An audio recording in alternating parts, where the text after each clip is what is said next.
Mengikuti terus ini pesantrennya dari jauh ini. Alhamdulillah ya. Dari mulai pembebasan tanah, sekarang sudah banyak aktivitas saya lihat. Apa Ya, aktivitas banyak. sekarang ini Ya, di ini pesantren? hanya setelah Ramadan saja beberapa kegiatan. Cuma memang karena keadaan lockdown corona, akhirnya memang kegiatannya lagi menurun. Tapi insya Oh Allah iya. akan semua segera berlalu dan kita Belum kembali aktif. mulai belum sudah sampai tingkat apa sekarang di sana? Oh belum, Pak. Ini kan untuk membuka sekolah di sini ada beberapa persyaratan-persyaratan. Mhm. Jadi sementara ini memang kita terus-menerus berusaha memenuhi beberapa persyaratan yang harus dipenuhi. Ya, insya Allah. Mudah-mudahan semua bisa kita penuhi dalam waktu yang tidak lama sehingga kita bisa memulai. Insya Allah. Luas itu ya, tanahnya itu, Masya Allah. Ya, 7,4 hektar. Alhamdulillah. Alhamdulillah. Sejujurnya A juga terinspirasi dengan ini sehingga kalau A di bagian bawah nih dengan teman-teman di Perth, di Nah, Australia. ya, saya dengar gitu. Iya, ya, Masya Allah. Mudah-mudahan kebagian pahalanya Ustadz Insya Allah. karena Ya, tujuan kita kan ke menginspirasi sana saja. Ya, benar. Insya Ustadz Allah. bagian utara, saya coba ke bawah belajar. Benar-benar. Insya Allah. Insya Allah. Ustadz, ini terlepas, New York itu kan berat sekali tuh Ustadz. Sahabat kita juga wafat, siapa? Bang Haji Jumnah. Aji, Ya. ya, aduh. Itu sekarang Ya, keadaan New York, bagaimana itu New York sekarang? Masih iya, banyak? jadi Amerika ini kan memang sejak memulai kasus di sini itu menjadi epicentrum, ya, menjadi center. Ya, dan sampai pagi ini sekitar 102.000 yang meninggal dunia, dan lebih dari 24.000 itu ada di kota New York. Jadi memang cukup kewalahan juga, cukup mencekam, menakutkan, dan ya kita berusaha sambil bertawakal kepada Allah, insya Allah. Ada beberapa teman-teman kita yang kita kenal juga meninggal dunia di kalangan masyarakat Indonesia, ada sekitar 14 atau 15 orang kalau tidak salah yang meninggal dunia, termasuk Pak Haji Jumana. Kebetulan beliau sekarang sebagai chairman dari Masjid Indonesia di Kota New York. Beliau juga meninggal karena COVID-19. Tapi saya lihat ada kecenderungan sudah mulai menurun. Bahkan pemerintah kota New York ini sudah mulai membentuk tim untuk, jadi dari kalangan agama juga kebetulan saya diminta untuk menjadi bagian dari tim itu untuk merumuskan opening, membuka kembali rumah-rumah ibadah kita. Apa sudah memungkinkan, kalau memungkinkan kira-kira gimana caranya, prosesnya bagaimana, itu mereka perlu masukan.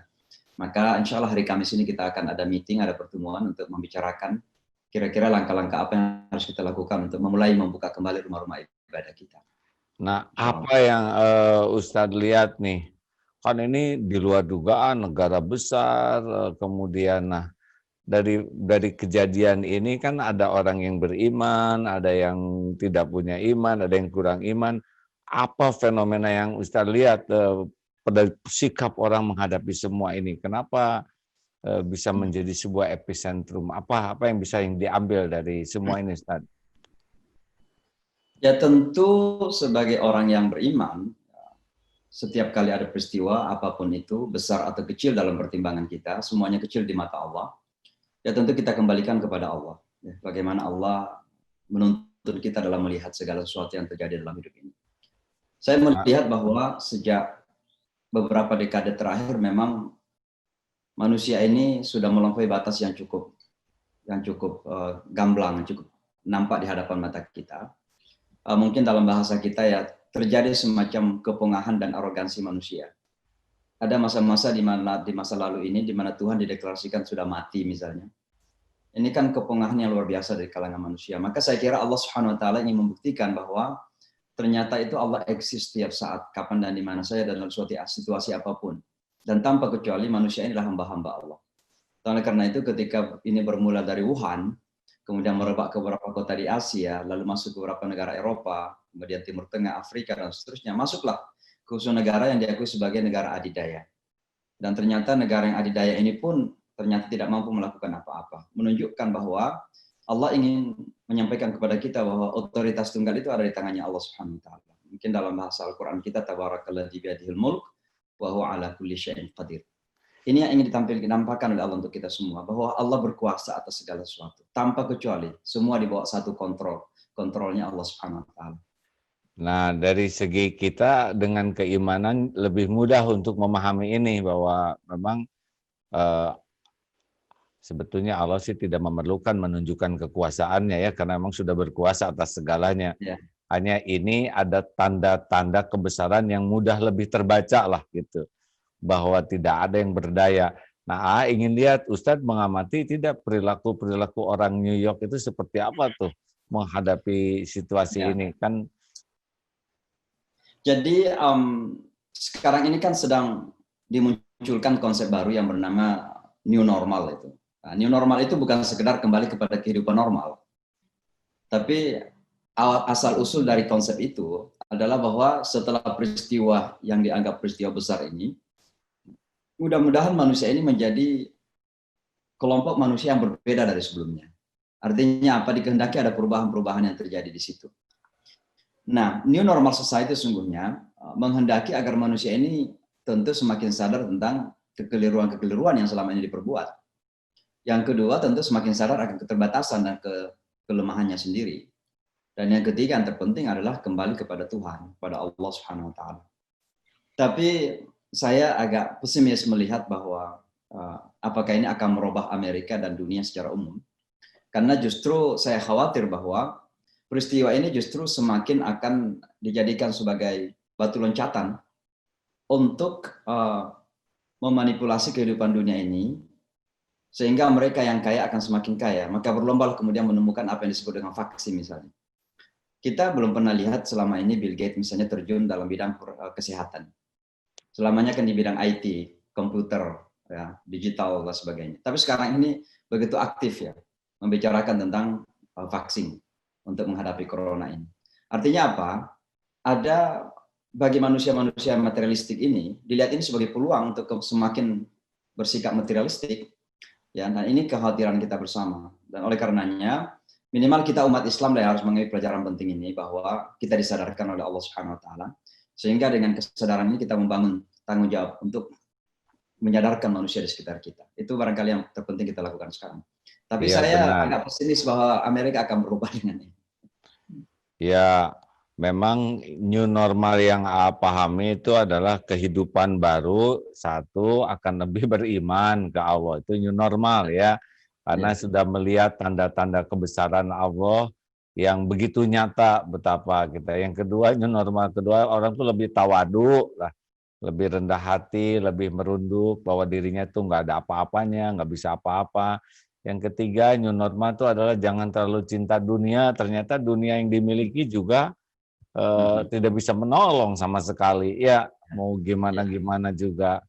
Nah, mungkin yang new normal lainnya adalah kehidupan yang lebih taat, kebersihan, ya. Nah, satu lagi mau ditanya, itu pada gugup nggak tuh, pada panik nggak orang-orang New York atau acu-acu aja, Ustaz? Gimana tuh?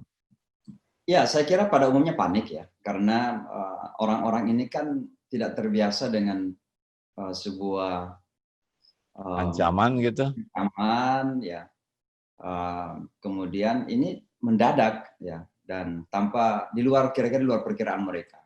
Tiba-tiba banyak yang berguguran, banyak yang sakit, bahkan rumah-rumah sakit penuh, penguburan-penguburan juga kewalahan, ya, dan menjadikan mereka betul-betul panik. Oleh karena itu, kami umat Islam sebenarnya mencoba mempergunakan ini sebagai peluang besar. Ya. Pertama, kita memperlihatkan bahwa kita di tengah musibah seperti ini tetap tenang, ya, karena kita punya Allah Subhanahu Wa Taala. Kita punya al-urwatul wuthqa. Faman yakfur bit-taghut wa yu'min billah faqad istamsaka bil urwatil wuthqa. Kita punya pegangan yang kuat, jadi kita tidak mudah goncang. Maka di tengah kehati-hatian kita, yaqilha, ikatlah ontamu, itu bagian dari usaha kita untuk menjaga diri kita. Tapi kita punya tawakal penuh kepada Allah Subhanahu Wa Taala. Dan ini kita perlihatkan bahwa kita tetap tenang. Yang kedua, walaupun corona ini tidak ada hubungannya dengan Islam, justru kita menghubung-hubungkan dengan Islam.